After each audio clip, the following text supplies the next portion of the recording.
promoters ain't doing these shows, they ain't helping us. That real deal pull them to the side. I understand how they feel because I didn't have to go through it, but I know a lot of artists who really got it from the mud and didn't have no financial backing.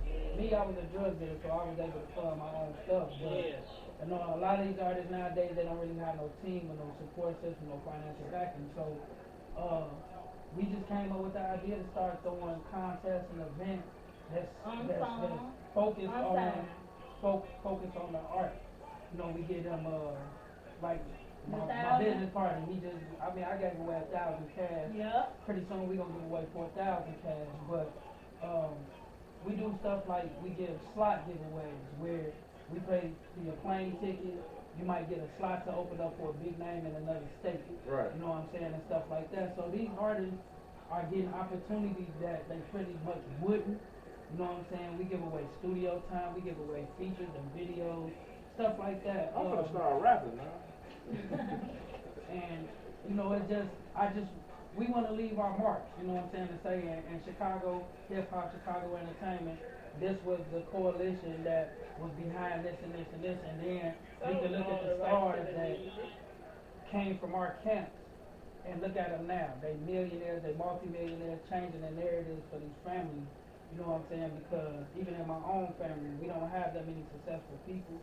So for me to set the example for my little cousins and stuff that's looking up to me and saying, you know, my kids, and they like, man, like my uncle or my daddy, or, you know, my cousin, he did this, and now our last name means something. Because at the end of the day, I just made a post on my Facebook the other day where I said, when it's all said and done, is your obituary going to be full of bullshit?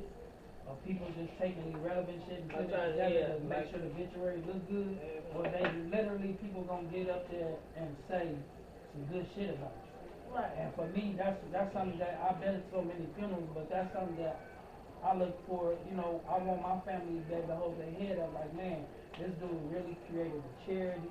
He got a foundation for his deceased son. He started a label.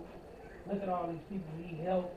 You know, these artists, he changed their lives. I appreciate the one that you, when you at a service like that, when you just speak about anybody who had a compliment and about the people who come, you know, to meet. Because at the end of the day, your last name is supposed to be your legacy. Yeah. People think it's supposed to be the fruits of the legacy or the material stuff, but it's actually, what do your last name mean?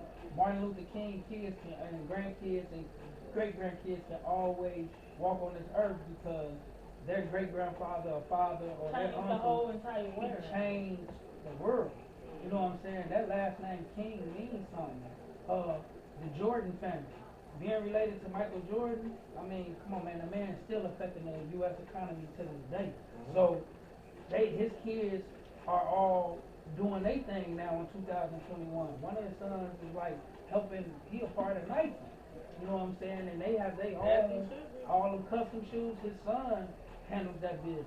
So to pass that down to your kids, same thing. I'm playing the same thing. Like how Master P doing with Absolutely. Romeo. He got I billionaire definitely kids. watched He got kids destined hip-hop. for the NBA, and that's something that man trained his children for. So again, he's one of my all-time idols. Him, Barry Gordy, you know, people like that. Quincy Jones. One thing about me, I actually grew up looking at a lot of people doing things as far as like surpassing the music, like Master P. Master P actually helped people with their business, any and everything. Like he said, it's no limit to what he does. That's what he said in the documentary. His grandma said, "It's no limit to what God has." So so his grandfather said that. So like, when I watched it and I was like, okay. Started with $10,000. $10,000, literally. 700 million. Yeah. So it's like right now, 2021, Master P has not stopped. He just was so good at what he do. He like, okay, we can't make music no more. We had our run with the music. Now let's get into this business full time. Now we got rap snacks. Now we got rice. We got cereal. We got shoes. We got noodles. We got noodles. We got sports agencies. They own so much property and so many gas stations like BP's and Shells, and you know, where his kids, he was able to now Okay, y'all wanna play basketball? We're gonna do that. But y'all in the business? Okay, well, I'm gonna pass the film down to you. I'm gonna pass the label and this down to you.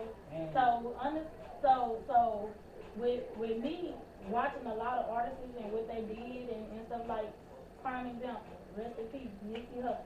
He got a whole plaza marathon. I want to be able to have a whole plaza where I'm from, where you can go wash your clothes or you can go shopping and get your kids on for school and have a laundromat and have a grocery store and restaurant and you know, just build my city, because where I'm from, y'all, literally it's the slums. So I want to kind of make it beautiful again. Bring the small town clinic. You know what I'm saying? Small town, just everything the way it used to be back in the day. Because back in the day, we used to have block parties. You know, on Juneteenth and 4th of July, we had block parties and stuff like. We know that stuff. We know what Juneteenth is. We have barbecues. We had this one club. It's called Club 38. Literally, they had a whole big barbecue grill outside. All the little kids come get hot dogs and chips and drinks. I want to be able to bring that vibe back, because it's a lot of people have died where I'm from as far as being legends to where I'm from. They was known. You know what I'm saying? I want to be able to give back to my city. School, back to school stuff, Christmas, give out coats, and that's the whole thing about me listening to him. I listen to him when it comes down to business. The business is business. Personal, you gotta leave that where it's gonna be at. You gonna handle that later, because you gotta get your name far. Don't worry about the money. The name, that's what's gonna get you far.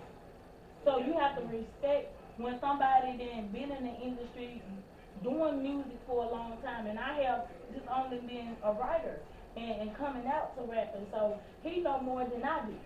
So me learning from my CEO, like, even though, like I said, everything ain't always peaches and cream, but we make the best of what we have. Talk to me, I like that. I try to pass it down to them, you know, it's passed down to me. I had mentors. You know, I didn't just jump into this, I had to learn too. And I had to sit back and I had to write stuff down and soak up stuff like a sponge. But, you know, all my mentors, you know, when I run into them, when I see them, they like, man, like, you really took that shit and you ran with it. Like, I thought, you know, because it was probably I know for a fact it was other younger dudes hanging around them and stuff like that. But I'm the type of person, man, when I see something, I just see the positive and the negative in it. I see, like, how can I make it better? Like, if I was doing this, how can I make it better? And that's pretty much how I got in the promotion game.